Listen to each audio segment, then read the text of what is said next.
हमने वेक्टर्स को ऐड करना सीखा, हमने वेक्टर्स को सब्ट्रैक्ट करना सीखा। इन पे क्वेश्चंस प्रैक्टिस करेंगे और पर आज आज की क्लास में हम सीखेंगे अगला टॉपिक। लिख लीजिए हेडिंग, मल्टीप्लिकेशन ऑफ वेक्टर्स। जैसे वेक्टर्स को आप डायरेक्टली ऐड नहीं कर सकते थे, 10 और 10 मिला के 20 नहीं देते। वेक्टर्स को आप डायरेक्टली सब्ट्रैक्ट नहीं कर सकते, ऐसे नहीं है कि 10 माइनस 2 8 हो जाए। तो उसके रूल्स अलग है, उसका तरीका अलग है, एडिशन का सब्ट्रैक्शन का तरीका अलग है। ऐसे ही वेक्टर्स को मल्टीप्लाई करने के भी अलग तरीके। ऐसे नहीं होगा कि वेक्टर्स था एक 5 एक 5 25 हो गया, ऐसे नहीं है। मल्टीप्लिकेशन के भी अलग रूल्स, ठीक है ना। तो अगर सपोज करिए कोई क्वेश्चन है जहां दो वेक्टर्स मल्टीप्लाई हो रहे हैं, तो वहां आपको मल्टीप्लिकेशन का रूल लगाना। कोई कहता है कहां पे मल्टीप्लाई होते हैं, कोई एग्जांपल, एक एग्जांपल बताते हैं आपको, वर्क डन। सुनो सब बच्चे प्लीज, और कैमरा ऑन रखो through out the class. Work done का एक फॉर्मूला होता है, फोर्स इनटू डिस्प्लेसमेंट। अब फोर्स जो है वो भी एक वेक्टर है, और डिस्प्लेसमेंट एस वो भी एक वेक्टर है। तो जब आप इन दोनों वेक्टर्स को मल्टीप्लाई करते हैं, तो ये सिंपल 5 इंटू 5 25 नहीं होगा। ऐसा नहीं है कि फोर्स अगर 5 है, डिस्प्लेसमेंट भी 5 है, तो वर्क डन 25 आ जाए, जरूरी नहीं है। वेक्टर मल्टीप्लिकेशन के भी कोई तरीके होते हैं। जैसे एडिशन करते हुए ट्राइंगल लॉ, पैरेललोग्राम लॉ होता है। सब्ट्रैक्शन भी सिखाया था आपको, उसका आपको रिकॉर्डिंग भी शेयर करा था, आपने रिवाइज कर। तो ऐसे ही आज हमारा टॉपिक है वेक्टर मल्टीप्लिकेशन। दो वेक्टर्स को कैसे मल्टीप्लाई करा जाए। लिखो हेडिंग, ठीक है ना, हेडिंग लिखो और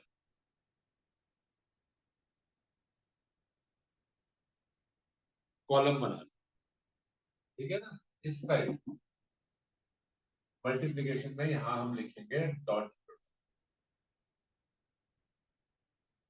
और यहां लिखेंगे क्रॉस,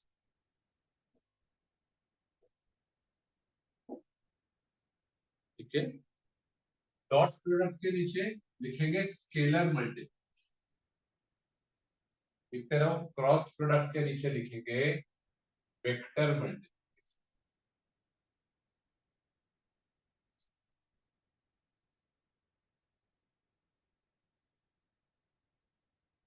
देखिए यहां लिखने के बाद इतना आप सुनिए, वेक्टर्स को मल्टीप्लाई करने के दो तरीके।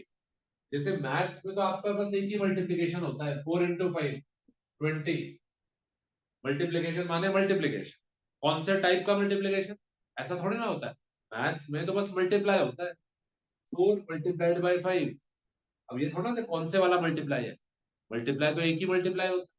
पर वेक्टर्स में मल्टीप्लाई दो टाइप्स का होता है। Multiplication of vector is of two types, दो टाइप का मल्टीप्लिकेशन होता है। सिंपल मैथ्स का मल्टीप्लिकेशन नहीं है, ये वेक्टर्स का मल्टीप्लिकेशन है। दो अलग अलग टाइप का होता है। पहला कहलाता है डॉट प्रोडक्ट, और दूसरा कहलाता है क्रॉस प्रोडक्ट। डॉट प्रोडक्ट को स्केलर मल्टीप्लिकेशन भी बोलते हैं, और क्रॉस प्रोडक्ट को वेक्टर मल्टीप्लिकेशन भी बोलते हैं। पर ऐसा क्यों है सुनो। सपोज आपके पास दो वेक्टर्स हैं ए और बी, इनको आप मल्टीप्लाई दो अलग अलग तरीके से मल्टीप्लाई कर सकते हो। डॉट प्रोडक्ट वाला मल्टीप्लाई और क्रॉस प्रोडक्ट वाला मल्टीप्लाई। मल्टीप्लाई दो टाइप का, हाँ मैथ्स में तो सिर्फ मल्टीप्लाई एक ही टाइप का होता है। वेक्टर में मल्टीप्लाई दो टाइप का मल्टीप्लाई। एक क्रॉस प्रोडक्ट, देखिए क्रॉस प्रोडक्ट को लिखते हैं as, A into B, यानी ये दो वेक्टर्स का क्रॉस प्रोडक्ट कर रहे हैं। और डॉट प्रोडक्ट को लिखते हैं ए डॉट, ये भी मल्टीप्लाई है, ये कोई नई चीज नहीं है, कुछ और नहीं है, ये भी मल्टीप्लाई है। ये डॉट मल्टीप्लिकेशन है, और ये क्रॉस मल्टीप्लिकेशन। और ये दोनों वेक्टर्स के लिए ही होते हैं। अगर आपकी स्केलर क्वांटिटीज होती, नंबर होते 5 और 7, इनको तो बस आप एक ही तरीके से मल्टीप्लाई कर सकते हो, 5 इंटू 7 35 बस। पर वेक्टर्स में ऐसे नहीं होगा। वेक्टर्स में अगर आपको दो वेक्टर्स मल्टीप्लाई करने हैं, मैं कहता हूं ए और बी को मल्टीप्लाई करो, तो आपको पहले पता होना चाहिए कि कौन से वाला मल्टीप्लाई है ये। Is it dot multiplication of vectors और is it cross multiplication of vectors? ठीक है ना। डॉट प्रोडक्ट सिंबल देखो डॉट है, क्रॉस प्रोडक्ट सिंबल क्रॉस। अच्छा, अब अगर आप मेरे को बताओ दो वेक्टर्स को मैं मल्टीप्लाई करूंगा तो जो आंसर आएगा, आर बोल देते हैं, ठीक है ना। रिजल्टेंट नहीं बोलो, प्रोडक्ट, प्रोडक्ट बोल दो, आर अभी नाम दे रहे हैं। जो आंसर आएगा वो भी एक वेक्टर होगा, that will also be a vector. पर ये जरूरी नहीं है। हो सकता है दो वेक्टर्स को मल्टीप्लाई करके जो आंसर आए, it is very well possible कि दो वेक्टर्स को मल्टीप्लाई करके जो आंसर आए वो स्केलर भी आ सकता है। तो कैसे पता लगता है? जब आप दो वेक्टर्स का क्रॉस प्रोडक्ट करते हो, बहुत इंपॉर्टेंट है, सब बच्चे ध्यान से सुनो। जब आप दो वेक्टर्स का क्रॉस प्रोडक्ट करते हो, क्रॉस क्रॉस प्रोडक्ट को हम वेक्टर प्रोडक्ट भी बोलते हैं, वेक्टर मल्टीप्लिकेशन भी बोलते हैं। क्यों? क्योंकि जो आंसर आता है वो एक वेक्टर होता है। और डॉट प्रोडक्ट को हम स्केलर मल्टीप्लिकेशन भी बोलते हैं, क्योंकि यहां जो आंसर आता है वो एक स्केलर होता है। वेक्टर को वेक्टर से मल्टीप्लाई करा, सुनना समझ में आएगा भी मत लिखो। वेक्टर को वेक्टर से मल्टीप्लाई करा, आंसर भी वेक्टर ही आया, ऐसा मल्टीप्लिकेशन कहलाता है क्रॉस प्रोडक्ट या vector multiplication. Why are we calling it as vector multiplication?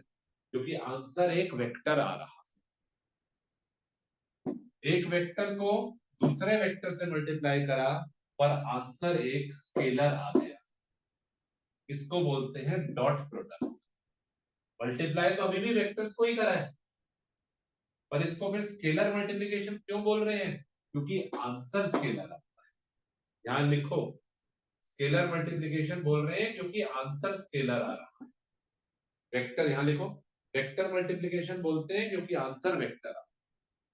Multiply तो मैं दो वेक्टर्स को ही कर रहा हूं, यहां पर भी मल्टीप्लाई तो मैं दो वेक्टर्स को ही कर रहा हूं, पर आंसर के बेसिस पे हम नाम देते हैं। ठीक है ना, लिखिए।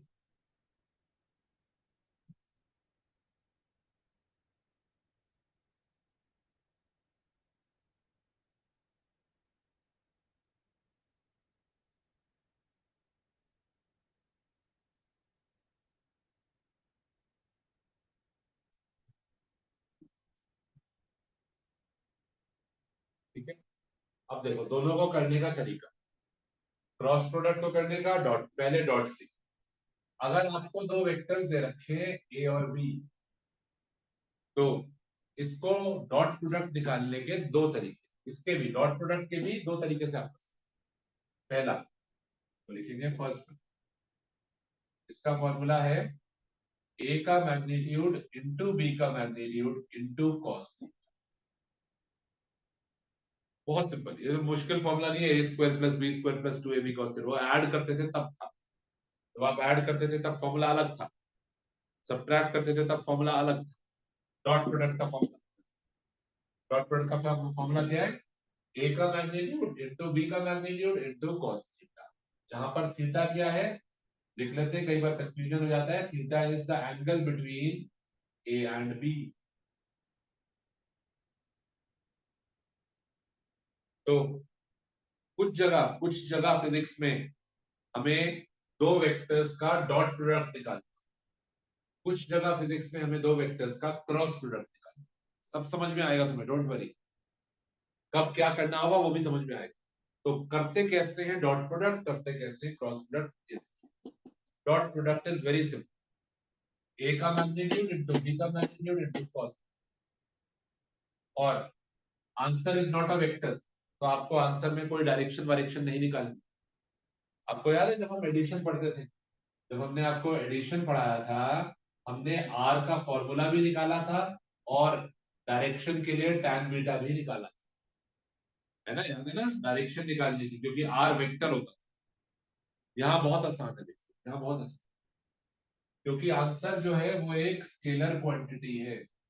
Answer is a scalar quantity.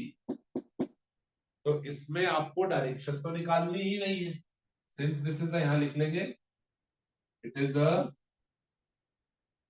Scalar, so no need of any direction, no need of any direction, काम खत्म।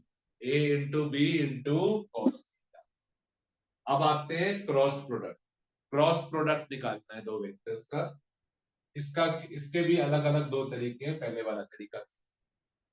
इस बार आर का फॉर्मूला होगा ए का मैग्नीट्यूड बी का मैग्नीट्यूड इनटू साइन।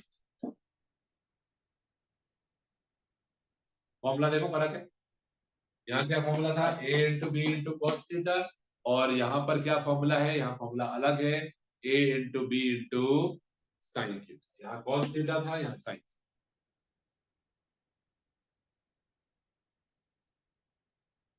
अच्छा, पर ध्यान से देखिए और मुझे एक चीज बताइए, क्या क्रॉस प्रोडक्ट में कुछ और भी करना है या बस इतना काफी है, हो गया? डायरेक्शन। यहाँ पर क्योंकि आर क्या है, हाँ यहाँ पर आर क्योंकि क्या है, आर इज अ वेक्टर।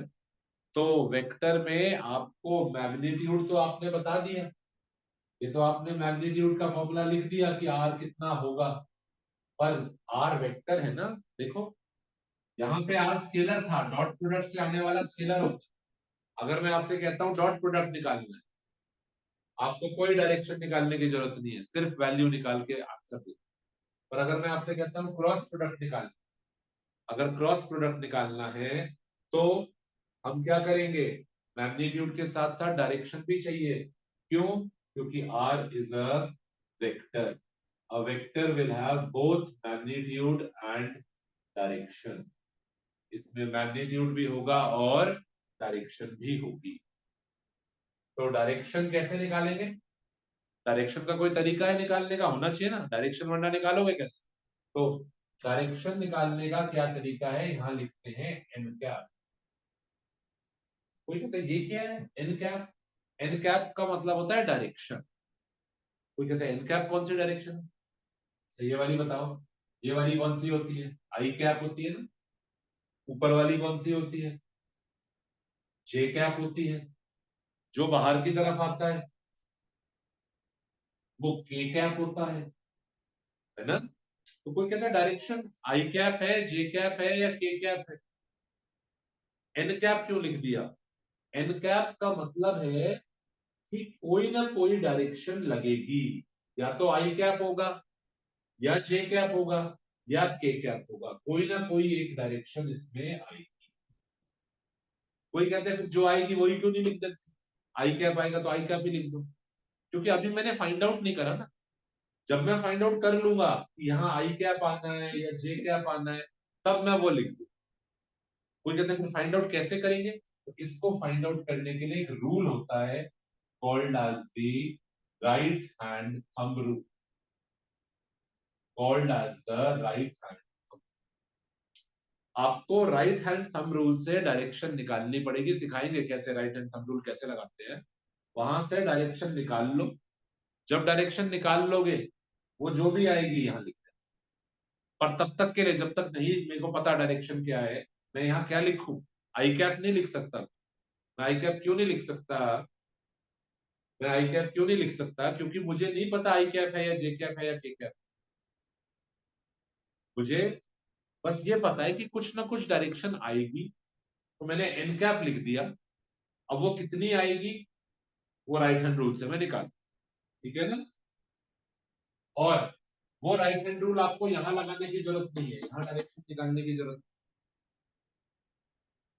चलो लिखो, समझाएंगे अभी, क्वेश्चन से ज्यादा अच्छा समझ में आएगा। अभी लिखो।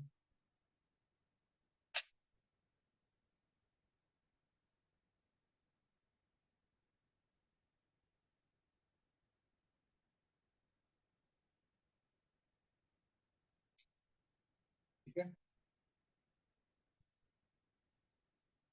तो ये हमारा डॉट प्रोडक्ट निकालने का तरीका, ये हमारा क्रॉस प्रोडक्ट निकालने का।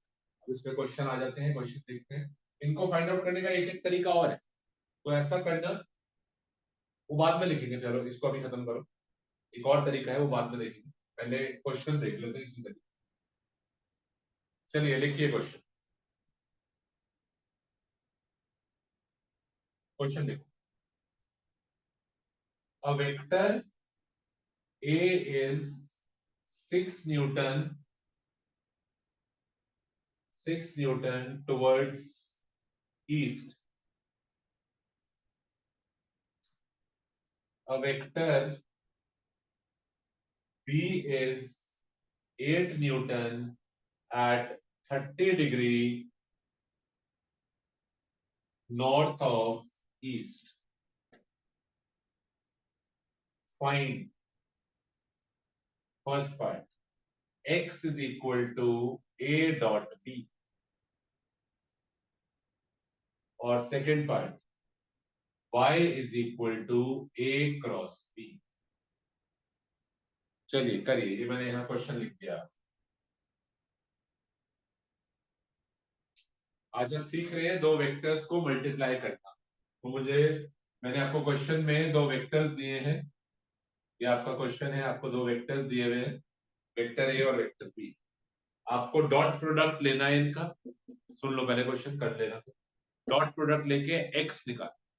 कोई कहता है डॉट प्रोडक्ट कैसे लेते हैं, तो यहाँ देखिए, फिर इनका क्रॉस प्रोडक्ट लेना है, इस बार वाई निकाल। ठीक है ना। नाम हम दोनों वेक्टर्स के ए और बी यूज कर, और जो आंसर आ रहा है उसको यहाँ एक्स बोल रहे हैं, यहाँ वाई। और आप एक चीज पे बहुत ध्यान दीजिए, जब आप डॉट प्रोडक्ट ले रहे हैं तो आंसर स्केलर है। देखिए इसके ऊपर कोई वेक्टर साइन नहीं लगा, देखो डॉट प्रोडक्ट से जो आ रहा है ये एक स्केलर है, यहाँ कोई वेक्टर साइन नहीं। जब आप क्रॉस प्रोडक्ट ले रहे हो तो यहाँ एक वेक्टर साइन लगा, क्योंकि क्रॉस प्रोडक्ट से जो आता है वो वेक्टर। चलो करो, एक्स और वाई की वैल्यू फाइंड आउट करके बताओ। I am giving you 2 minute, सब लोग ट्राई करिए। डोंट वेस्ट टाइम, क्लास में बैठे रहोगे कुछ करोगे नहीं, इंतजार करोगे कि मैं बोर्ड पे करूं, आपका ही टाइम वेस्ट हो। कुछ सीखना चाहते हैं जिससे आप क्लास में आए हैं, तभी सीखेंगे जब कोशिश करें। कोई बात नहीं, गलत होगा, कोशिश करो। एक्स और वाई फाइंड आउट।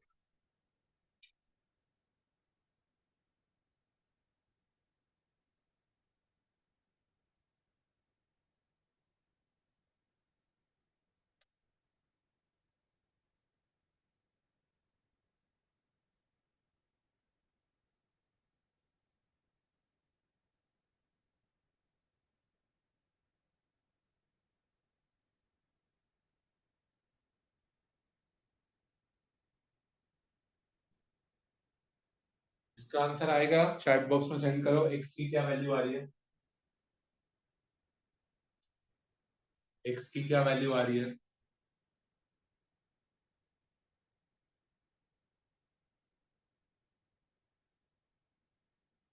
और आप में से कई बच्चों ने कैमरा भी ऑन नहीं करा है, कितनी बार आपको बोला है मैंने। फिर नेक्स्ट टाइम जब क्लास में आओगे ना, मैं पूछूंगा व्हाट वाज द रीजन, आप ऑनलाइन ज्वाइन कर रहे हैं कैमरा नहीं ऑन कर रहे हैं। तो प्लीज सिंसियरली क्लास को अटेंड करिए। चलिए एक्स की वैल्यू, अब हमारा एक्स जो है that is A dot B. पर कुछ भी फाइंड आउट हो उससे पहले आपको ए और बी ड्रॉ करने पड़ेंगे। तो क्या करते हैं, फिगर बना लो। देखो ए कितना है, 6 न्यूटन टुवर्ड्स ईस्ट। तो आज क्लास के एंड तक तुम एडिशन सब्ट्रैक्शन मल्टीप्लिकेशन सब सीख जाओ। एडिशन सब्ट्रैक्शन आ ही गया है, मल्टीप्लिकेशन और सीख जाओ। हमने आपको बोला वेक्टर वीक चल रहा है, अभी 2-3 दिन और चलेगा वेक्टर वीक, फिर हमारा वेक्टर्स खत्म। वेक्टर्स के ऑलमोस्ट हम लास्ट टॉपिक पे हैं, 1-2 क्लासेस और फिर वेक्टर्स। तो ए जो है वो 6 न्यूटन है, बना लेते हैं फिगर में। ये बना दिया हमने, लिख देते हैं ए इक्वल टू 6। अच्छा बी कितना है, 8 न्यूटन है, और बी कितने एंगल पर है, 30 डिग्री पर है, नॉर्थ ऑफ ईस्ट। यानी ये 30 डिग्री किसके साथ बन रहा होगा, ईस्ट के साथ। ईस्ट ये होता, 30 डिग्री किसके साथ बन रहा होगा, ईस्ट के साथ, और किसकी तरफ, नॉर्थ की। तो ये होगा बी। बी कितना है 8। और बी का एंगल नॉर्थ और ईस्ट के बीच में है, नॉर्थ और, क्योंकि नॉर्थ ऑफ ईस्ट लिखा है तो नॉर्थ और ईस्ट के बीच में है। और 30 डिग्री कौन से वाला है, ईस्ट के साथ। बी का ईस्ट के साथ वाला एंगल 30 डिग्री। और यही तो हमें चाहिए था। हमें कौन सा एंगल चाहिए होता है, थीटा। थीटा कौन सा एंगल होता है, ए और बी के बीच का, है ना, थीटा ए और बी के बीच का। तो ये दिया हुआ ही है 30 डिग्री। 30 डिग्री लेवल कर लेते हैं इसको, थीटा इक्वल टू। अब बताओ, इन दो वेक्टर्स को हम ऐड भी करना सीख चुके हैं। अगर मुझे इनको ऐड करना होता पैरेललोग्राम से, मैं इनको ऐड कर सकता था। प्लीज बच्चे सब लोग सुनो, सुनो प्लीज, एक सेकेंड करते रहना, सुनो पहले सुनो। मेरे को दो वेक्टर्स है, ए है 6 ईस्ट की तरफ, बी है 8 30 डिग्री पर, नॉर्थ और ईस्ट के बीच में, नॉर्थ और ईस्ट के बीच में, ईस्ट के साथ 30। अब मैं इन दोनों वेक्टर्स को ऐड करना भी जानता हूं। अगर ऐड करना होता पैरेललोग्राम बना के ऐड कर सकते। सब्ट्रैक्ट करना भी मैंने सीख लिया था। अब अगला स्टेप है, आप इनका डॉट प्रोडक्ट निकालो। वो कह रहा है कि इन दोनों वेक्टर्स का डॉट प्रोडक्ट निकालो। डॉट प्रोडक्ट का फॉर्मूला होता है ए डॉट पी, ए डॉट पी। और आंसर जो आएगा वो एक स्केलर आएगा, ठीक है ना। और फॉर्मूला क्या होगा, ए का मैग्नीट्यूड लो बस 6, बी का मैग्नीट्यूड लो बस, कोई डायरेक्शन वायरेक्शन नहीं लेनी, इनटू कॉस थीटा। तो एक्स कितना आ गया, ए का मैग्नीट्यूड है 6, 8 इंटू कॉस 30। तो कितना हो गया ये, 6 8 जा 48, कॉस 30 √3/2, 48 √3/2। तो डॉट प्रोडक्ट हमारा फर्स्ट पार्ट में जो हमसे पूछ रहा है वो हमने solve. Answer is coming out to be 48 √3/2, 24 √3। चाहो तो सिंप्लीफाई कर।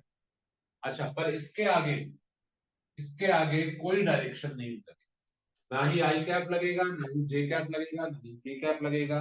क्यों, क्योंकि ये जो है ये एक स्केलर क्वांटिटी, स्केलर क्वांटिटी में आप आगे आई कैप जे कैप के कैप नहीं लगाएंगे। कोई कहता है फिगर में कैसे ड्रॉ करेंगे एक्स, फिगर में भी एक्स को आप ड्रॉ नहीं कर सकते, क्योंकि एक्स जो है डॉट प्रोडक्ट से आया है। डॉट प्रोडक्ट से आने वाला स्केलर होता है।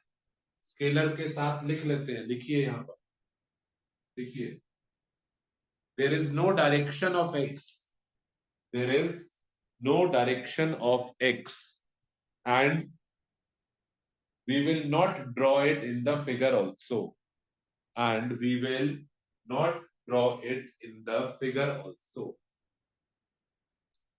आपके लिए बहुत सबसे आसान है डॉट प्रोडक्ट, कुछ नहीं करना है इसमें, बस फॉर्मूला लगाओ, आंसर आ, ना तो फिगर में कुछ करना, ना डायरेक्शन निकालनी, बस a into B into cos theta, 6 into 8 into √3/2, 48 √3/2। तो जो डॉट प्रोडक्ट है इनका वो आ रहा है 24 √3। किस तरफ होगा ये, किस तरफ होगा, कहीं नहीं होगा, इसमें कोई डायरेक्शन नहीं होगी, इसमें कोई डायरेक्शन नहीं होगी। कहां होगा, no direction, it is a scalar, ठीक है। चलिए अब आगे बढ़ते हैं, अगला वाला करिए। Now I am waiting for your answers. आप क्रॉस प्रोडक्ट फाइंड आउट करिए इनका, जैसे डॉट प्रोडक्ट करा था, अब क्रॉस प्रोडक्ट करो।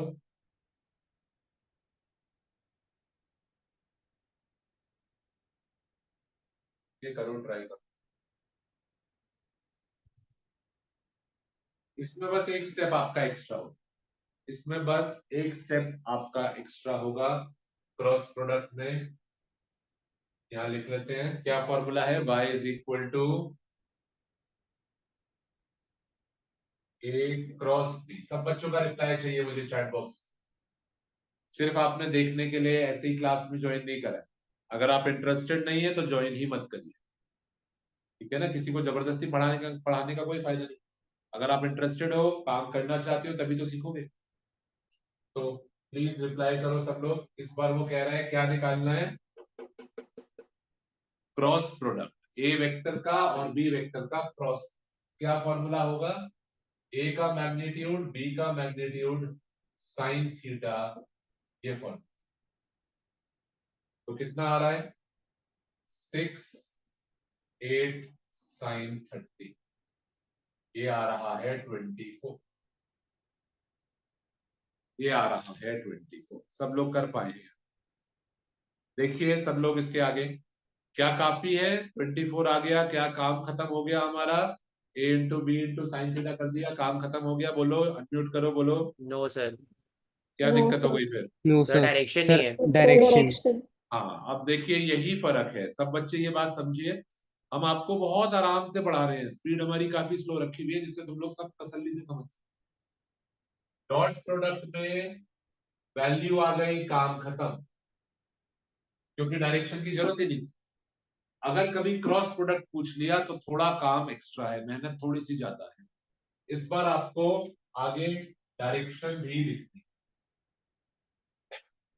N cap 24 N cap. कोई कहते हैं आप तो बता दो एन कैप कैसे आता है, एन कैप तो कोई डायरेक्शन होती नहीं है, या तो आई होता है या जे होता है या के होता है। अब कैसे निकालते हैं N cap, right hand thumb rule लगेगा। राइट हैंड थंब रूल में आपको क्या करना है सुनिएगा, you have to use your right hand, नाम नहीं कह रहा ना, राइट हैंड। राइट हैंड में देखिएगा प्लीज, कोशिश करिए सीखने की। आपको अपने थंब को, फिंगर्स, चारों फिंगर्स को इकट्ठे रखना, ये फिंगर्स अलग अलग एंटिटी नहीं है, ये फिंगर्स सब इकट्ठे मूव करें, ठीक है ना, all the fingers are together, और थंब इनके परपेंडिकुलर, ऐसे ऐसे रखना, ठीक है ना। क्या करना है, आपको अपनी फिंगर्स को पहले रखना है ए वेक्टर की तरफ पॉइंट करा, और फिर हाथ नहीं मूव होगा, थंब नहीं मूव होगा, सिर्फ इस जॉइंट से, यहां से सिर्फ फिंगर्स को मूव करना अलाउड, ठीक है ना।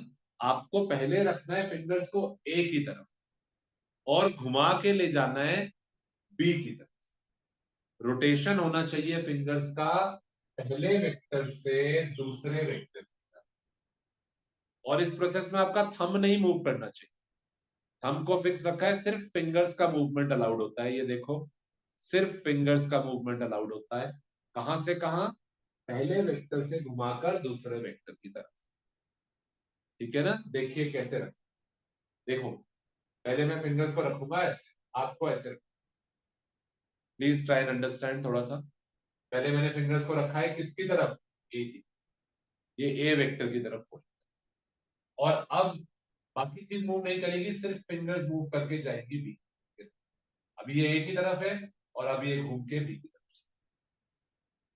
इस प्रोसेस में, इस रोटेशन के प्रोसेस में आपका थंब फिक्स्ड रहना चाहिए, और वो थंब जिस डायरेक्शन में पॉइंट करेगा वो होगा एन कैप, वो होगा जिस डायरेक्शन में आपका थंब पॉइंट कर रहा। चलो देखते हैं, ये हमारा वेक्टर ए है, ये हमारा वेक्टर बी है, देखिए वहां बोर्ड पे से इनको मैं यहां ले आया, ये ए है, लिख लेते हैं चलो इन पे,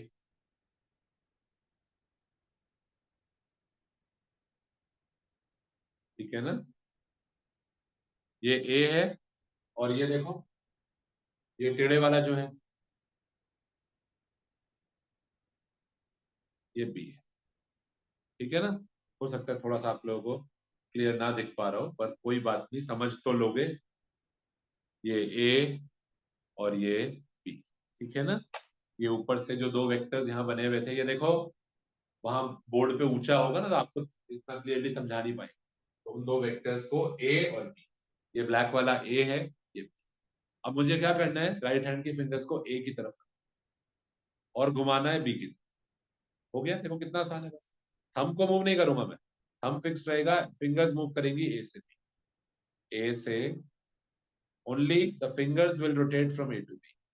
क्या कोई बच्चा चैट बॉक्स में रिप्लाई कर सकता है कि जो थंब है मेरा वो इस पूरे प्रोसेस में किस डायरेक्शन में पॉइंट कर रहा है, whether that is I cap, J cap और K cap. When I rotate my fingers from A to B, मेरा थंब, ये जो थंब है ये बाहर की तरफ पॉइंट कर रहा है, that is K cap. तो यानी जो ये डायरेक्शन है ये के कैप, तो आंसर वुड बी 24 के कैप। सीख जाएंगे, डोंट वरी, बहुत आसान है ये भी, कोई फॉर्मूला नहीं है, डायरेक्शन निकालने का फॉर्मूला नहीं है, रूल है, ठीक है ना। तो ये सीख जाएंगे, क्लास में आप लोगों से करवाएंगे भी हर बच्चे से। तो आप लोग अभी अभी भी ट्राई करके देखो, आप खुद अपने सामने ए बी ऐसे ट्राई करके देखो, ये बी, और इस प्रोसेस में थंब बाहर की तरफ पॉइंट कर रहा है, विच इज केक, ठीक है ना। तो डॉट प्रोडक्ट हमारा आया था, जब हमने डॉट प्रोडक्ट निकाला, ये आया हमारा 24√3, इसमें हमें कोई डायरेक्शन लगाने की जरूरत नहीं थी। और जो क्रॉस प्रोडक्ट आया, ये आया हमारा 24 के।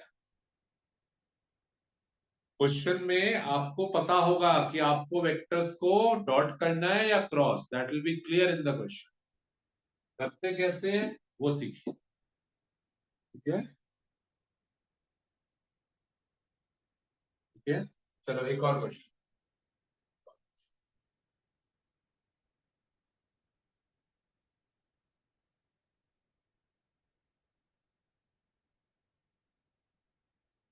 जल्दी नहीं है ना कोई, हमें जल्दी होती तो फिर समझ में नहीं आएगा, जल्दी नहीं है कोई, आराम से करा रहे हैं। एक क्लास का एक्स्ट्रा लग जाए, पर आपको कॉन्फिडेंस आना चाहिए कि हाँ हमें आता है।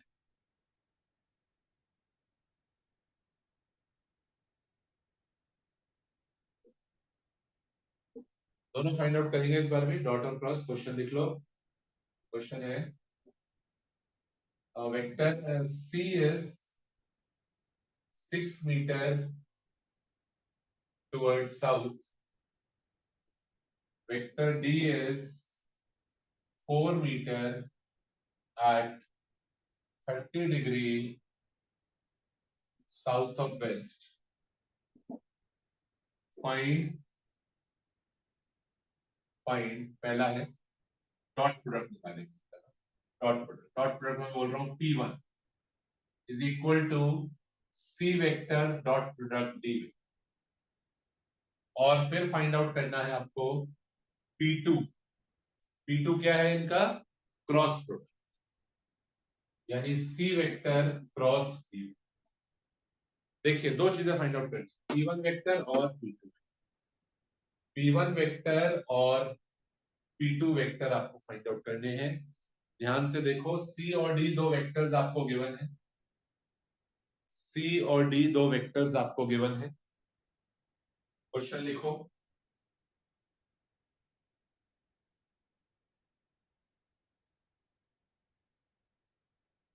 और क्वेश्चन बोर्ड में जो लिखा है इस पे जरा एक चीज का ध्यान दो।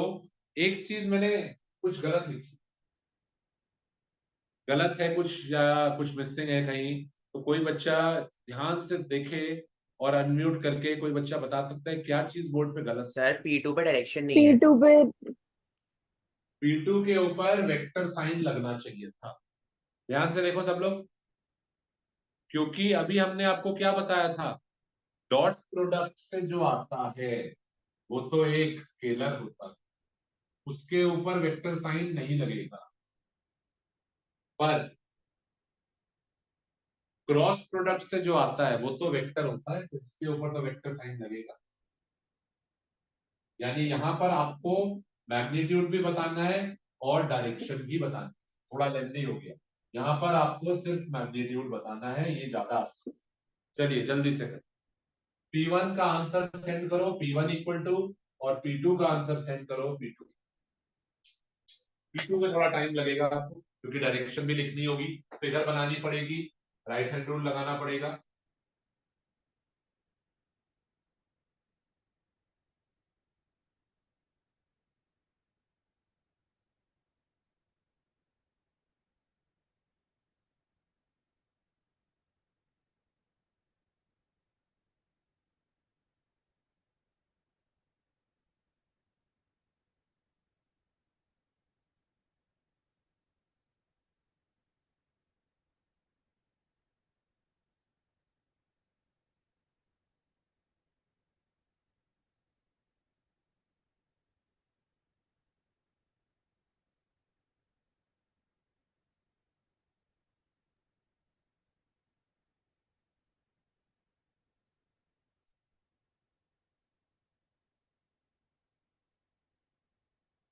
चलो देखते हैं, ठीक है, ट्राई करो, फिगर बनाएंगे।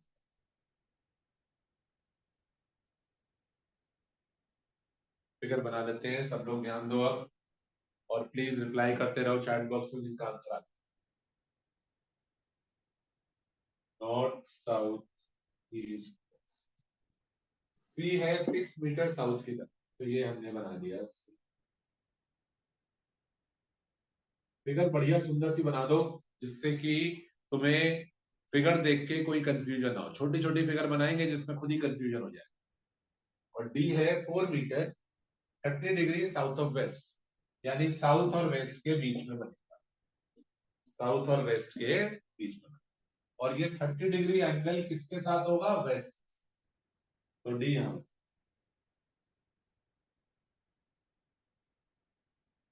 सी कितना है? 6, और डी कितना है? 4। और डी का angle 30 degree south of west, यानी डी का एंगल वेस्ट के साथ है, क्योंकि हमने बताया था जब ऐसे लिखा होता है साउथ ऑफ वेस्ट, तो जो बाद में होता है उसके साथ का एंगल। तो डी का एंगल 30 डिग्री वेस्ट के साथ। पर हमें तो दोनों के बीच का एंगल चाहिए। हमें तो एंगल थीटा जो होता है वो दोनों के बीच का होता है। सी और डी के बीच का एंगल कितना है? 60 डिग्री है। हमें तो बीच वाला चाहिए। उसने जानबूझ के 30 दिया था कि बच्चा 30 यूज कर ले, गलत हो जाए। हमें उनके बीच का एंगल चाहिए। This is the angle which I want, theta. Theta कितना होगा? अगर वो 30 है तो थीटा ऑब्वियसली कितना होगा? 60 डिग्री। अब देखिए, अब हमारी फिगर बन गई। अब मैं फिगर में वो वाला एंगल नहीं यूज करूंगा, क्योंकि मुझे दिख रहा है वो सी और डी के बीच में नहीं है। मुझे तो सी और डी के बीच का एंगल चाहिए। अच्छा चलो देखते हैं P1 कैसे निकालेंगे। P1 का फॉर्मूला होगा C का मैग्नीट्यूड D का magnitude into cos theta. 6 4 cos of 60 degree. Please ध्यान दो, C कितना है? 6, D कितना है? 4, और एंगल 30 डिग्री नहीं, 30 डिग्री नहीं, क्योंकि 30 डिग्री कौन सा था? डी का एंगल 30 डिग्री किसके साथ था? वेस्ट के साथ। जबकि मुझे तो सी और डी के बीच का एंगल चाहिए। तो ये आएगा 24 cos 60 होता है हाफ, तो ये आ गया 12। अब 12 में मुझे आगे कोई डायरेक्शन लगाने की जरूरत नहीं। ना आई कैप, ना जे कैप, ना के कैप। इसकी वैल्यू है बस, ये एक स्केलर है। तो यूनिट तो ऑब्वियसली आएगा, यूनिट की अभी हम बात ही नहीं कर रहे। यूनिट तो लगा देंगे, वो बड़ी बात नहीं है। बट डायरेक्शन नहीं आएगी। There is only magnitude, only magnitude. ठीक है ना? कोई डायरेक्शन नहीं, ना आई, ना जे, ना के। ठीक है, because it is a scaler dot. अब ये वाला देखते हैं, क्रॉस प्रोडक्ट देखते हैं। क्रॉस प्रोडक्ट होगा C का मैग्नीट्यूड, D का मैग्नीट्यूड, साइन थीटा और डायरेक्शन इनका। और क्योंकि ये वेक्टर, यहाँ आप लोगों को थोड़ी सी दिक्कत आएगी, देखते हैं कुछ लोग कर पाए या नहीं कर पाए, देखते हैं भी। C कितना है? C है 6, D है कितना? 4। साइन इन दोनों के बीच का एंगल है 60 इनका। तो ये हो गया 24√3/2 इनका। ये हो गया 12√3 इनका। अब एन कैप निकालना।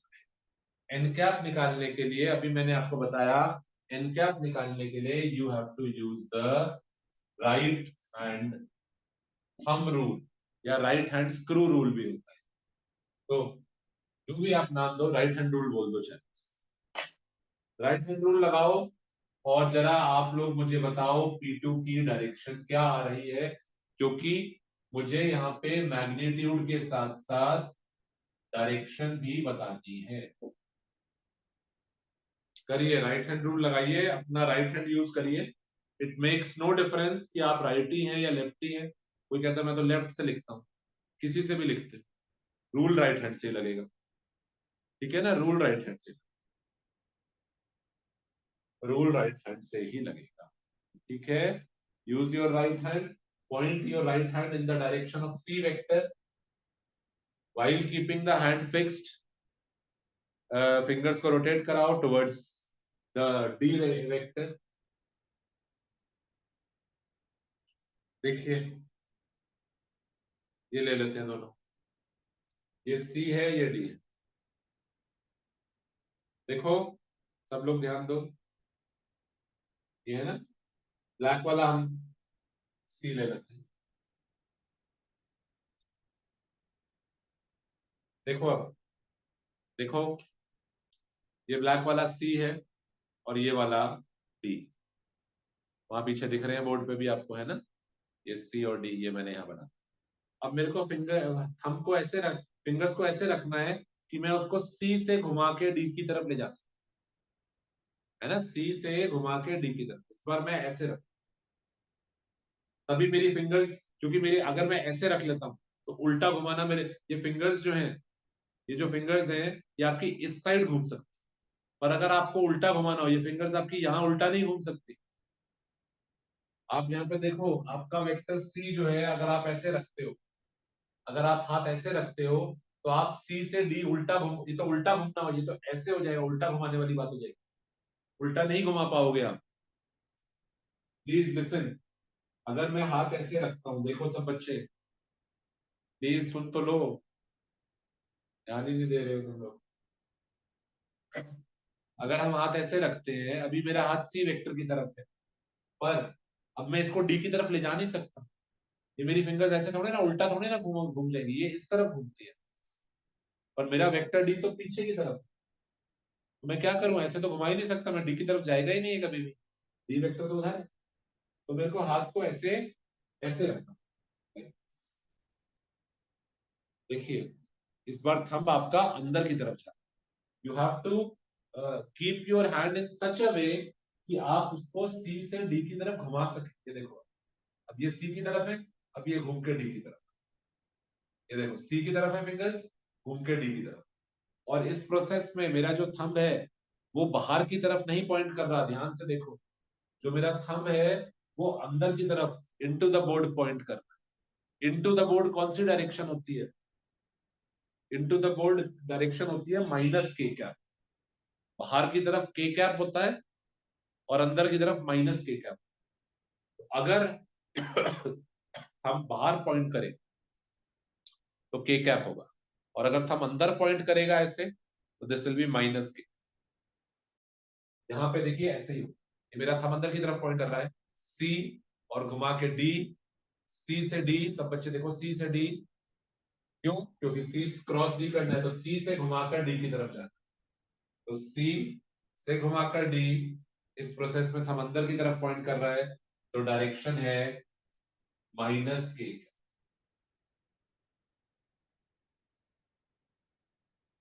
ये देखिए ये आंसर, आप चाहें तो ऐसे लिख सकते हैं, माइनस को आगे भी ला सकते हैं, तो आप P2 को लिख सकते हैं -12√3 के कैप। माइनस साइन पहले भी लिख सकते हो, कोई टेंशन, सिर्फ आपको ये समझ में आना चाहिए कि यहाँ पे आपको सिर्फ मैग्नीट्यूड निकालना था, यहाँ पे आपको मैग्नीट्यूड निकालने के साथ साथ एक स्टेप बढ़ गया, आपको उसकी डायरेक्शन भी निकालनी। ठीक है ना, इसको लिखो। और अभी आगे बढ़ते हैं, पहले देखेंगे कोई डाउट है आप लोग इसमें अभी तक, अगर जो मैंने कुछ कराया इस क्वेश्चन में, if there is any doubt, 12 और 12√3 माइनस के कैप, क्या डाउट है बताइए। प्रैक्टिस और करेंगे हम, प्रैक्टिस अभी और करेंगे हम, ठीक है ना, प्रैक्टिस करेंगे, अब यूनिट की बात अभी नहीं करेंगे, ठीक है ना, अभी वेक्टर सीख रहे हैं, तो विल प्रैक्टिस मोर क्वेश्चंस। पहले कोई स्टेप में कुछ कोई डाउट है, कोई जगह डाउट है तो बोलो।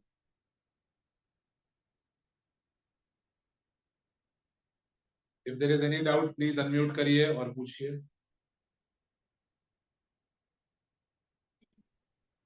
सर एक बार फिर से एक्सप्लेन कर दो, माइनस के कैप कैसे आई डायरेक्शन। अभी इसका ना राइट हैंड रूल मुझे पता है, राइट हैंड रूल आपको दिक्कत करेगा, मैं अभी दोबारा दिखा देता हूँ। पर राइट हैंड रूल एक ऐसी चीज है जो 2 4 5 क्वेश्चन करने के बाद ही समझ में आए। Still I show you again. और क्या Sir, डाउट है we will accept not the direction, क्या doubt? sir, Hmm. we will not put Newton meter there, the unit after K cap. यार यूनिट तो तुम देखो ना, यूनिट क्या होगा, तुम यूनिट पे ही फंसे रह गए अभी तक।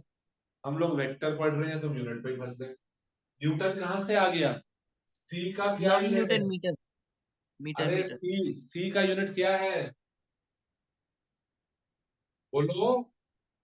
Meter, डी का क्या है?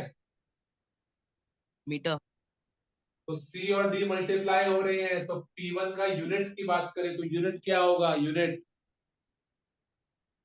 meter, कोई बच्चा बताओ उसको क्या होगा यूनिट मीटर P1 का? Square. Meter square. Meter meter square, sir. Square square. Multiply meter into meter, meter square. और P2 का भी क्या होगा? मल्टीप्लाई तो हो रहा Meter है। square. हाँ, तो यूनिट तो दोनों जगह मीटर स्क्वायर ही होगा। यूनिट की अभी चिंता मत करो। पर ठीक है, न्यूटन नहीं आएगा कहीं, मीटर मीटर मीटर स्क्वायर। यहाँ पे भी तो मल्टीप्लाई हो रहा है, मीटर स्क्वायर होगा। यूनिट की अभी चिंता नहीं करो, वेक्टर पे ध्यान दो। वेक्टर में कहाँ डाउट?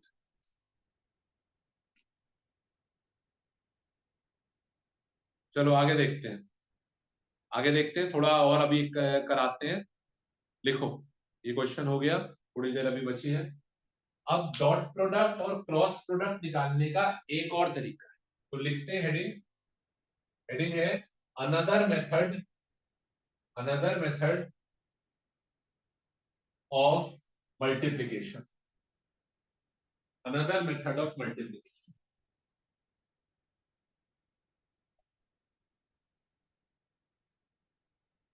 फिर से कॉलम बना लेंगे, इधर लिखेंगे डॉट प्रोडक्ट, इधर लिखेंगे क्रॉस।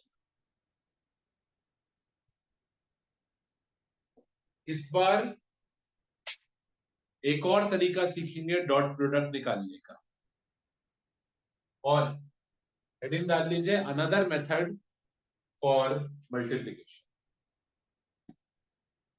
ठीक है, इस बार आपको जो वेक्टर्स हैं, देखो यहां पर, देखो this time the vectors are given in component form,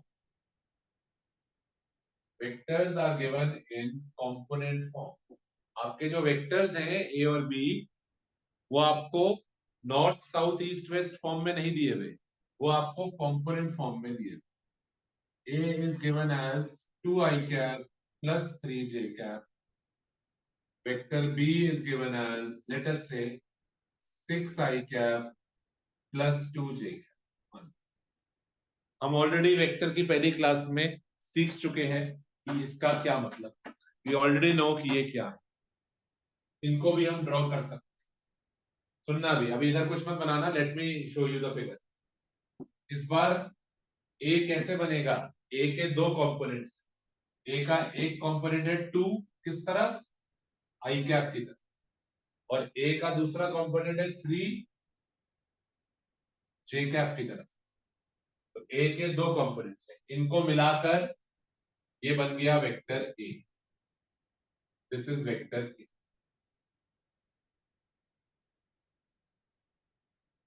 अच्छा, अब वेक्टर बी कैसे बनेगा? वेक्टर बी का पहला पार्ट है 6i यानी 6, और दूसरा पार्ट है 2, ये है 2। तो इनको मिलाकर ये बन गया वेक्टर बी। ये देखो, इस बार आपको वेक्टर्स दिए हुए हैं, पर कौन से फॉर्म में दिए हुए हैं? पहली क्लास में समझाया था मैंने, कंपोनेंट। समझते हो ना, आई कैप जे कैप। तो इस बार आपको वेक्टर्स दे रखे हैं कंपोनेंट फॉर्म। अच्छा, हो सकता है आगे भी कुछ हो। हम समझते हैं आई कैप होता है इस तरफ, जे कैप होता है ऊपर की तरफ, और के कैप बाहर की तरफ। तो लेट अस से ये भी ले लेते हैं प्लस 4 के कैप, और यहाँ पे भी ले लेते हैं प्लस 1 के कैप, या माइनस ले लेते हैं। ये हमारे दो वेक्टर्स हैं, 3D vector. These are 3-dimensional vectors, 3D vectors. 2 i cap यानी 2 आगे, फिर 3 ऊपर और फिर 4 बाहर की तरफ। अब अगर आपको डॉट प्रोडक्ट लेना होता है तो बहुत आसान है डॉट प्रोडक्ट। कंपोनेंट फॉर्म में डॉट प्रोडक्ट लेना बहुत आसान है। क्या करना है, आई वाले कंपोनेंट को आई वाले से कर दो, जे वाले को जे वाले से कर दो, के वाले को के वाले से, बस। 2 into 6 12, आई कैप फिट गया, क्योंकि मैं कौन सा प्रोडक्ट ले रहा हूं, डॉट प्रोडक्ट। डॉट प्रोडक्ट तो क्या है, स्केलर है, स्केलर में आई कैप नहीं आए। फिर आगे plus 3 into 2 6 plus 4 into -1 minus, कर दो सॉल्व। 12 + 6 18, 18 - 4 15। तो ए डॉट बी कितना आ गया, देखो कितना आसान है। ए डॉट बी आ गया 15। कोई आई कैप नहीं, कोई जे कैप नहीं, कोई के कैप। आई वाला आई से, जे वाला जे से, के वाला के से। इस तरीके से अगर आपको दे रखे हैं वेक्टर्स तो बहुत आसानी से आप इनका डॉट प्रोडक्ट निकाल सकते हैं। नोट डाउन करो। कई बार आपको क्वेश्चन आएगा ना, ऐसे वेक्टर्स दे रखे होंगे कंपोनेंट फॉर्म में, हो सकता है 3D वेक्टर्स दे रखे, तो कंपोनेंट फॉर्म में डॉट प्रोडक्ट निकालना बहुत आसान। ठीक है ना, लिख लीजिए, बस ये और कराएंगे फिर आज का काम खत्म हमारा। Please give me around 5-10 more minutes.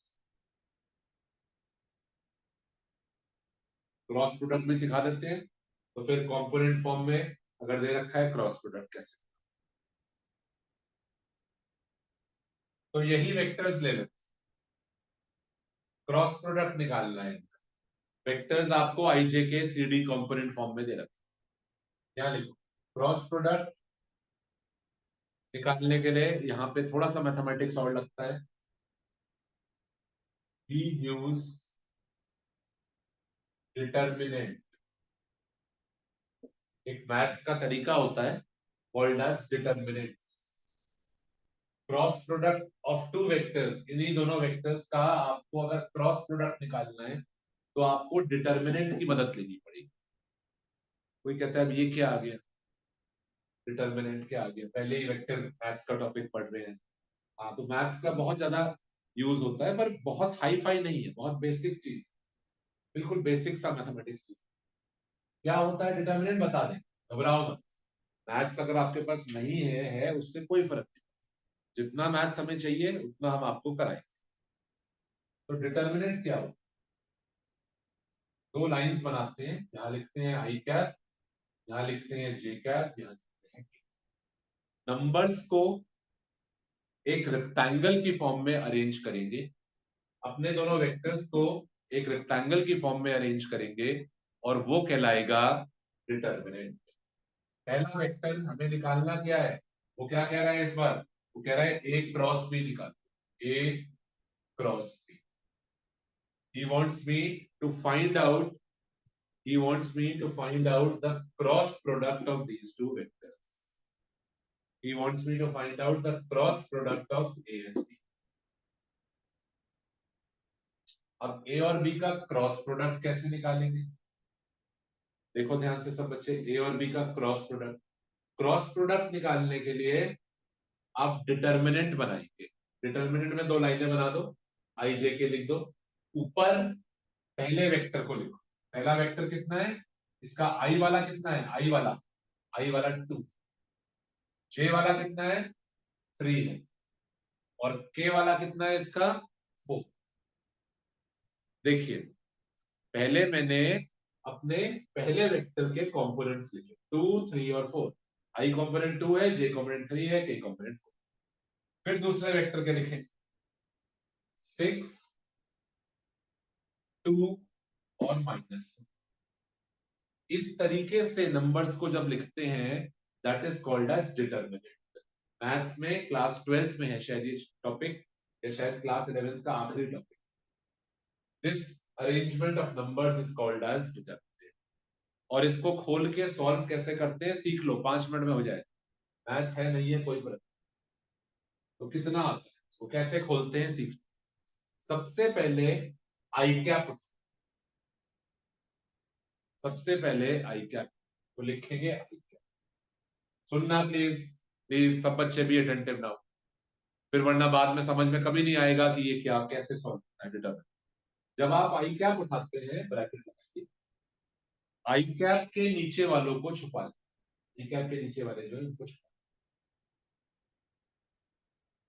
जो यहां बचे इनको क्रॉस मल्टीप्लाई, ये वाला इससे मल्टीप्लाई, 3 इंटू -1 कितना आएगा, -3। फिर लगाऊंगा माइनस साइन, फिर दूसरे वाले मल्टीप्लाई, ये वाला कितना आएगा, 2 इंटू 4,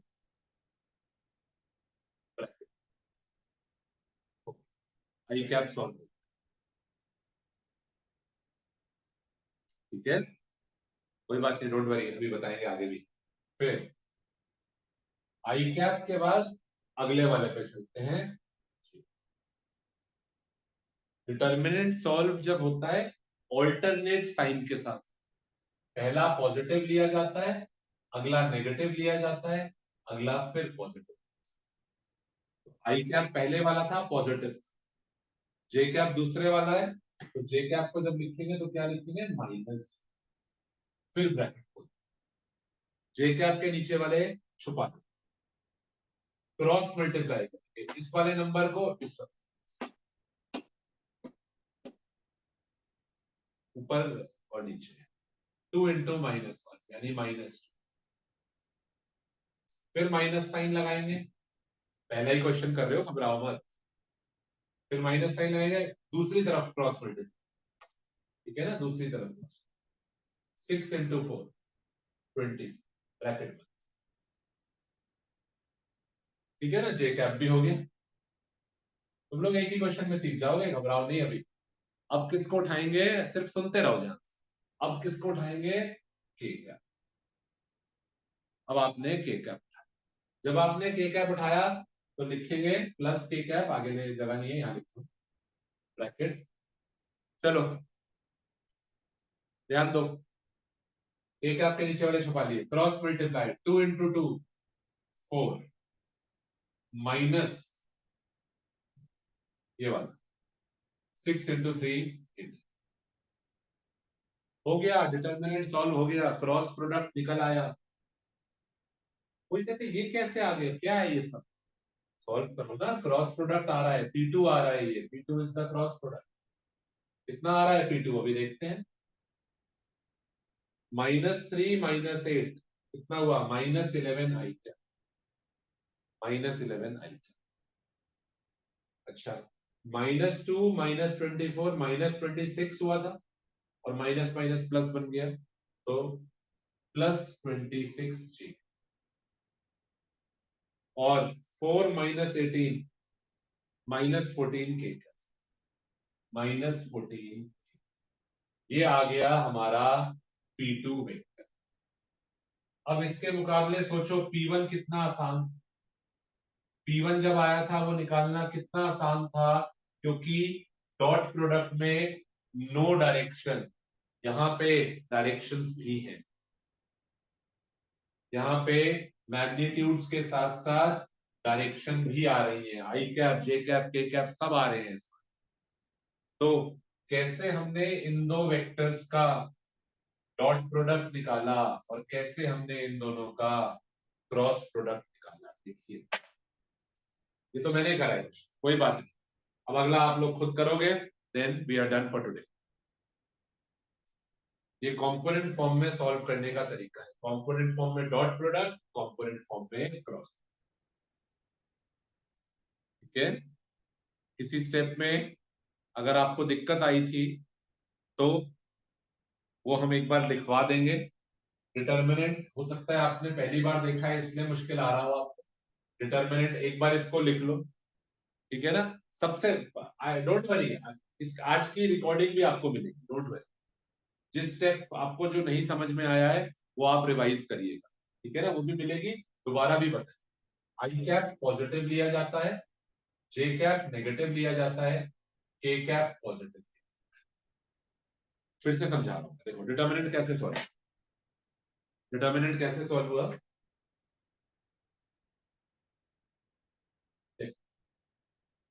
सबसे पहले आई कैप ले, आई कैप पॉजिटिव में, आई कैप।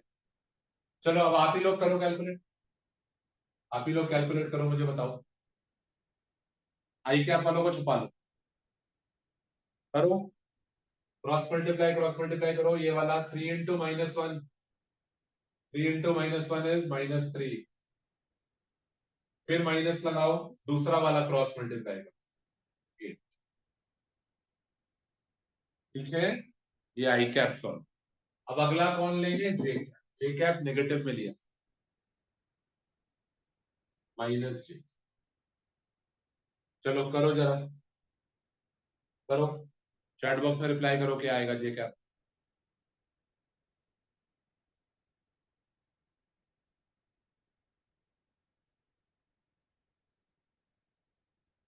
रिप्लाई करिए चैट बॉक्स में बच्चे प्लीज। ये वाले दोनों मल्टीप्लाई होंगे, -2 माइनस ऑफ 6 4 जा 24, ये आया जे कैप। ठीक है, फिर के कैप पॉजिटिव में आएगी। कोई कहता है डायरेक्शन क्यों आ रही है, अरे क्रॉस प्रोडक्ट है, क्रॉस प्रोडक्ट तो वेक्टर होगा ना, तो इसमें तो मैग्नीट्यूड्स भी आएंगे और डायरेक्शंस भी आएंगी, है ना। यहाँ कोई आई नहीं, कोई जे नहीं, कोई के नहीं, या तो सब आएंगे।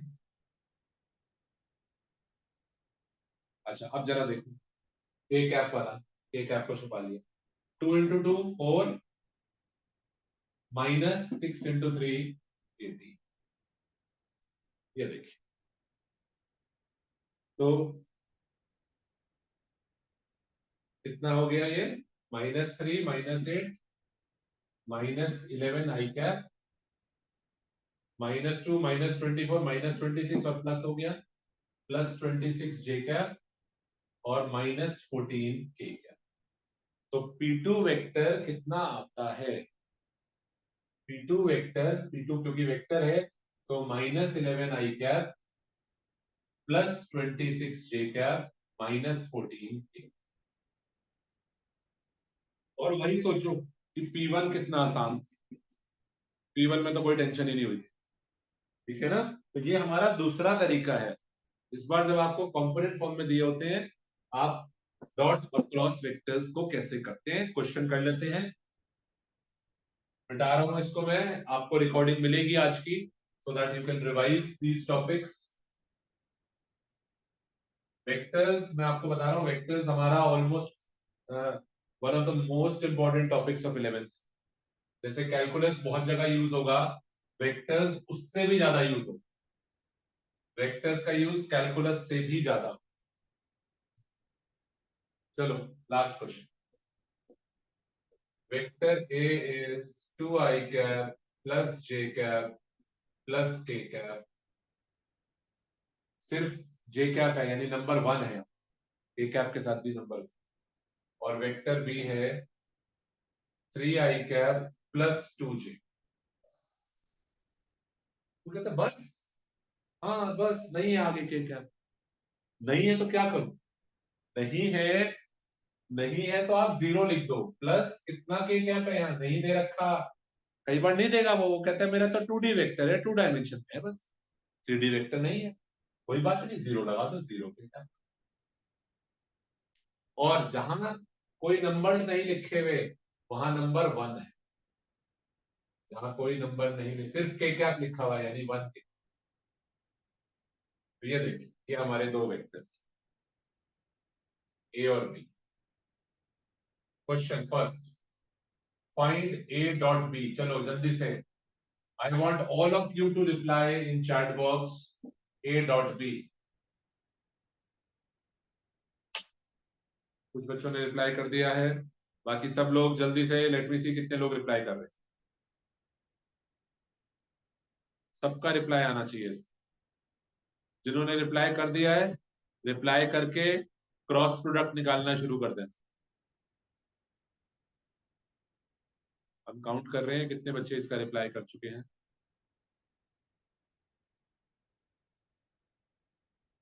हाँ, इसका 25 बच्चों ने रिप्लाई कर दिया है। इसमें आई जे के नहीं आते हैं, इसमें आई जे के नहीं आते हैं, इसमें डॉट प्रोडक्ट है, स्केलर है। सिर्फ 2 into 3 6, 1 into 2 2 और 1 into 0 0। तो what is A dot B? A dot B is just 8। बस हो गया काम, डॉट प्रोडक्ट सीख गए आप लोग, ठीक है ना? 2 मिनट और फिर क्लास खत्म। क्रॉस प्रोडक्ट भी निकाल दो। किसी को डॉट प्रोडक्ट में डाउट है तो इतने आप लोग मेरे से पूछो, अनम्यूट करो। अगर डॉट प्रोडक्ट में कोई डाउट है तो पूछो, बाकी लोग क्रॉस प्रोडक्ट पे वर्क करिए। If anybody has a doubt in this dot product, पूछो, अनम्यूट कर सकते हो, पूछो।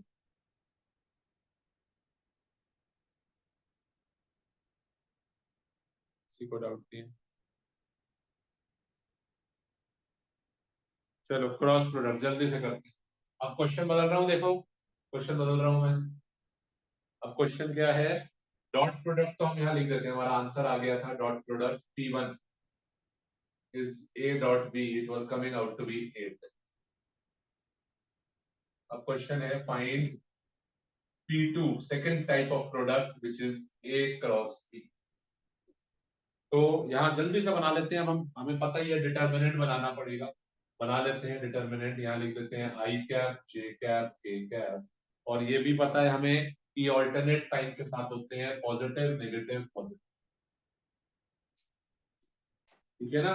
ऊपर लिखेंगे 2 1 1 2 1 1, ठीक है ना? 2 1 1 क्यों लिख रहे हैं? 2 है, इसका 1 है और ये भी 1 है। नीचे बी का लिखेंगे 3 2 0 3 2 0। चलो 1 मिनट का टाइम है for you to solve. P2 कितना आएगा? पहले आई कैप ले लो, उसका ब्रैकेट सॉल्व करना शुरू करो। काफी सारे बच्चे, अराउंड 30 बच्चों ने रिप्लाई कर ही दिया है इसका। Still I am giving you 1 more minute।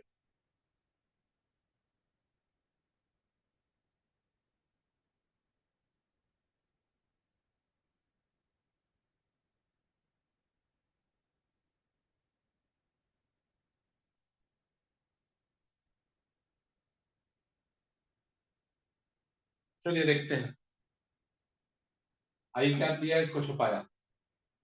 1 into 0 तो 0 हो गया, माइनस 2 into 1, पहले 1 into 0 करा तो 0 आया, फिर माइनस साइन लगाया, फिर ये वाला दोनों मल्टीप्लाई 2 into, ठीक है ना? अच्छा अब अगला उठाते हैं। 2 मिनट प्लीज, और लीव नहीं करना अभी। माइनस जे कैप, जे कैप के नीचे वाले छुपा लिए, डायगोनल मल्टीप्लाई करो। 2 into 0, 2 into 0 कितना हुआ? 0। माइनस डायगोनल मल्टीप्लाई करो 3, फिर के कैप उठाएंगे प्लस में, के कैप उठाएंगे प्लस। 2 into 2 4, डायगोनल मल्टीप्लाई करें 4, माइनस 3 into 1 हो गया, डिटरमिनेंट सॉल्व हो गया। क्या आ रहा है? P2, P2 के ऊपर वेक्टर साइन। -2 i कैप, ये हो गया 0 में, +3 j cap, +3 j cap, plus k cap. देखो ये P2 आया है और ये P1 आया है। अब पूछो जरा आप लोग, अब पूछो जरा P2 में क्या डाउट है? किस स्टेप में डिटर्मिनेंट का कौन सा स्टेप आपको नहीं समझ में आया? बताओ, अनम्यूट करो। चलो ठीक है, यही आंसर आया था आप लोगों का। मोस्टली बच्चों का सही था। Yes sir. कुछ बच्चों का बीच में यस साइन सर। की गलती हो गई थी, कुछ बच्चों का साइन गलत हो गया था। तो प्लीज चेक कर लीजिए आपका क्या आंसर आया था। -2 i cap, +3 j cap, plus k cap, ठीक है ना? चलो समराइज करते हैं। आज हमने सीखा वेक्टर्स को मल्टीप्लाई करना दो तरीके से, डॉट प्रोडक्ट कैसे लेते हैं और क्रॉस प्रोडक्ट। क्वेश्चन में वो अगर बोलता है डॉट लेना है हमें आता है, वो बोलता है क्रॉस लेना है हमें आता है। और इससे पहले हमने सीखा था सब्ट्रैक्ट करना और उससे पहले हमने सीखा था ऐड करना। तो वेक्टर्स में ऐड भी हमें आ गया, सब्ट्रैक्ट भी आ गया, मल्टीप्लाई भी आ गया। कोई बताएगा क्या रह गया? डिवीजन। डिवीजन। अब देखिए अच्छी बात क्या है, वेक्टर्स में डिवीजन अलाउड ही नहीं है। वेक्टर्स को डिवाइड करना अलाउड ही नहीं है। You can never divide two vector quantities. Physics में कोई ऐसी जगह नहीं है, कोई ऐसा फॉर्मूला नहीं है जहां दो वेक्टर्स डिवाइड होते हैं। वेक्टर्स को आप ऐड कर सकते हैं, वेक्टर्स को आप सब्ट्रैक्ट कर सकते हैं, वेक्टर्स को आप मल्टीप्लाई कर सकते हैं, दो तरीके से। लास्ट लाइन लिख लीजिए, vector division is not allowed. तो वेक्टर्स में जितना हमने पढ़ना था पढ़ लिया, ऐड सब्ट्रैक्ट मल्टीप्लाई। डिवीजन चार ही तो मैथमेटिकल ऑपरेशंस होते हैं, add subtract multiply divide. Vectors में हमने चारों, चौथा करना ही नहीं, तो तीनों हमने सीख लिया। ठीक है ना? तो यानी वेक्टर्स का टॉपिक पूरा हो, वेक्टर्स का टॉपिक पूरा हो गया। डिवीजन नहीं है, डिवीजन होता ही नहीं है। ऐसे नहीं कह रहे हमारे सिलेबस में नहीं है, होता ही नहीं है। ठीक है ना? तो अब अगली क्लास में क्या होगा, अगली क्लास में हम आपको रैंडम क्वेश्चंस प्रैक्टिस कराएंगे। कोई हो सकता है किसी क्वेश्चन में ऐड करना हो, किसी में सब्ट्रैक्ट, किसी में मल्टीप्लाई, डॉट वाला, क्रॉस वाला। तो मिक्स्ड मिसलेनियस न्यूमेरिकल्स प्रैक्टिस करेंगे। चलो बताओ अब आज का कोई डाउट?